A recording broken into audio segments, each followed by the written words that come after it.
Welcome to the Crazy Dre Podcast Show, ladies and gentlemen, boys and girls. On today's episode, we're going to talk about Isiah Stewart, 6 flagrant fouls. He's been suspended for 1 game against the Dallas Mavericks. To beat the Mavericks, it was supposed to be a bobblehead for him for that day. They were going to honor him. However, he can't play, so they might. Well, I don't know if they moved it or not. But folks, let's talk about this guy, Isiah Stewart. Rebounder, defender for Detroit. He's trying to throw up 3-pointers for Detroit. I've never really liked the idea of making him into a 3-point shooter. I know that when my dad was alive, he loved Isiah Stewart for aggressive playing style. It reminded us back in the N.B.A. during the great years of the bad boys. However, I'm going to say this, folks. I don't really like this kind of style. This is why I'm going to say this.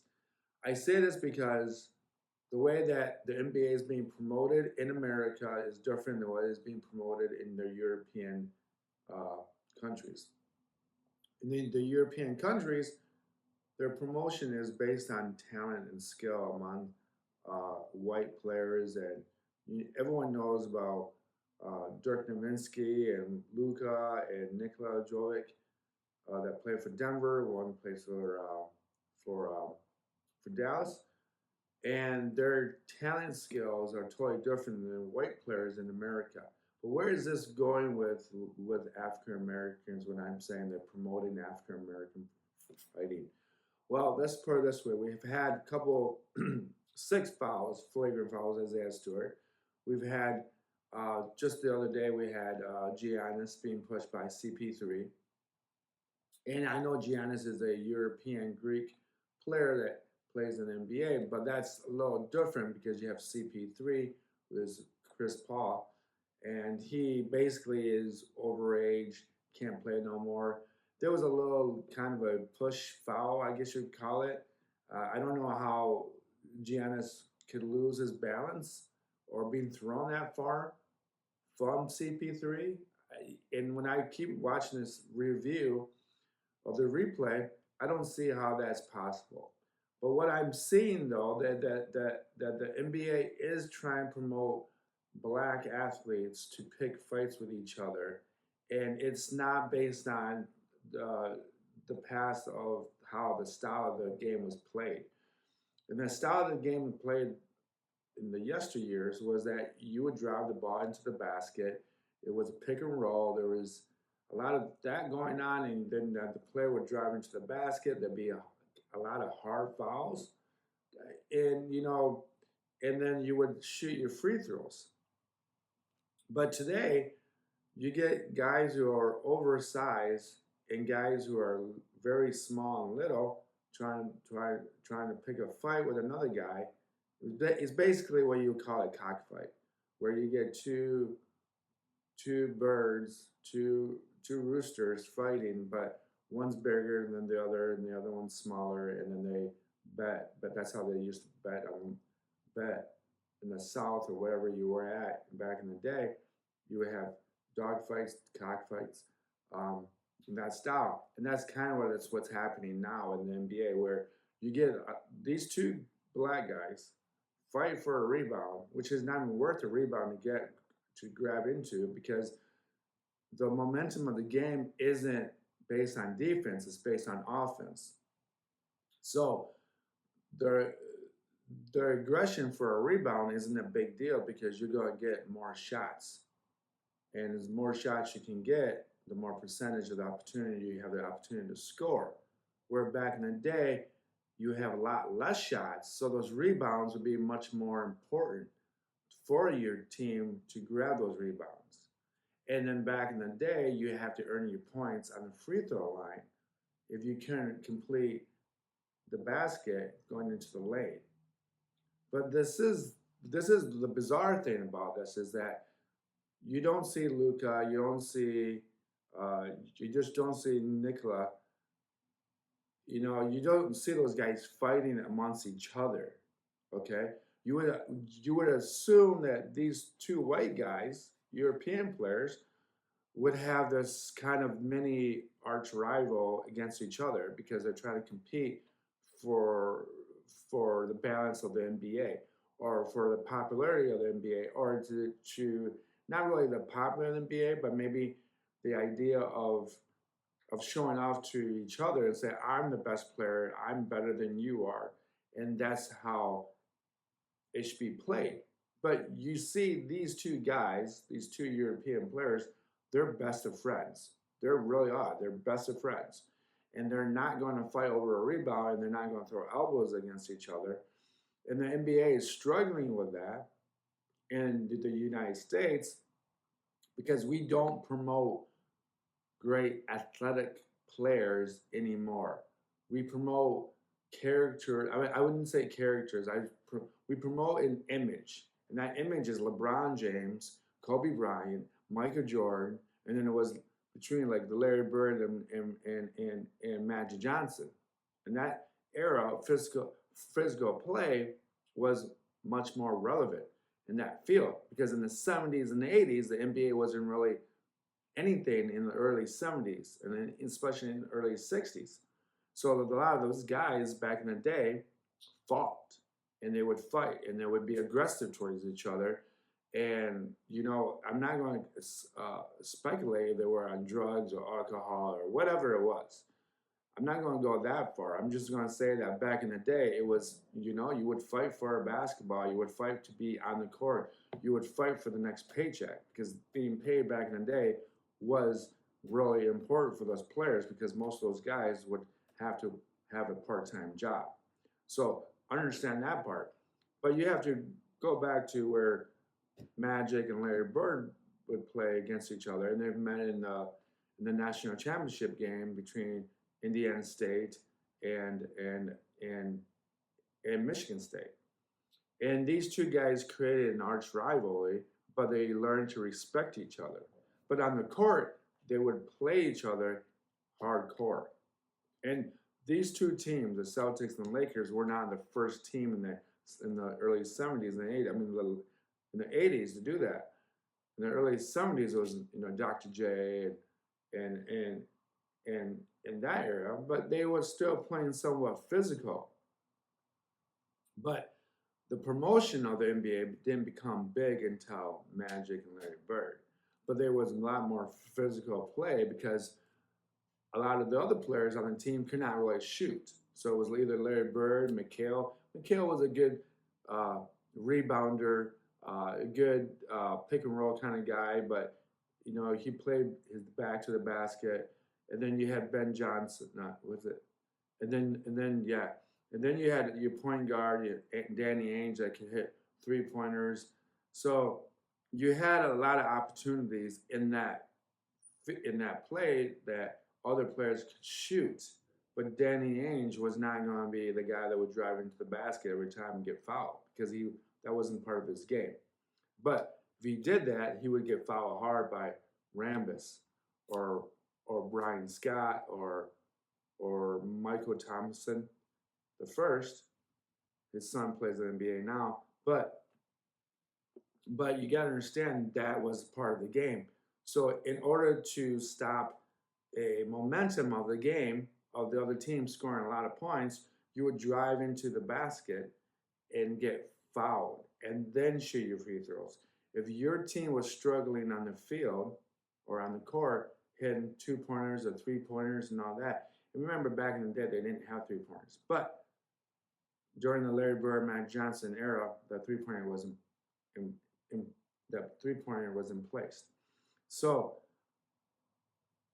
going back to what I'm trying to tell you is that when you're trying to stop someone or you got to get points on the board because your momentum is too slow, or you're not scoring points and the other team scoring, you would drive to the basket, get fouled, hit your free throws. Sometimes hitting your free throws will get you out of that funk.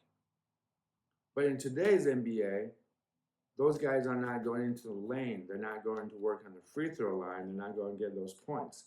So, which is mysteriously to me why these guys are fighting so hard for a rebound when the percentage of the shots you're going to receive is much higher than it was before. And the fact that Now you have these two black guys fighting for something that doesn't matter, okay? They're not going to start playing until the fourth quarter. They're not going to play all 82 games like they used to because they had to, because they didn't know how much they were going to get paid for. So, I mean, they did, but they didn't. So, what I'm saying, though, even though they had a contract, their contract wasn't like 30 million, 22 million, 10 million. You can be a bench player making $5 million now. Where back then it was maybe 200,000. I may be wrong on that 5 million, but I think the substantial contract with an average NBA player is roughly between 2.5 and $5 million. And I think the guy on the third on the 12th bench, on the 12th C on the bench, makes at least $2.5 million. I'm almost guaranteed of that. But we're promoting the NBA to have people like Isiah Stewart, who is not that great of a basketball player, but he's a good defensive and a good team player and can do a lot of things for your team to get those rebounds and then to stop momentum. But it's kind of bizarre to me that they're making the Detroit Pistons into this elaborate bad boy era again. And it's not in that era. And guess who we're fighting with? The Pacers, for God's sake. This is the guy, Thomas Bryant, who Isiah Stewart just happened to push really hard, supposedly really hard, and they caught Isiah Stewart doing it, and then they gave him a technical foul. And then that technical foul is a sixth technical foul, and now he's suspended for the Dallas game at home. And when I air this, the game will be long and gone. But I don't like the way that they're promoting the NBA. I do not like that. If you're not going to allow players to get fouled in the lane, then why do you care if they throwing each other against the wall or against the court 12, 15 feet away from the basket?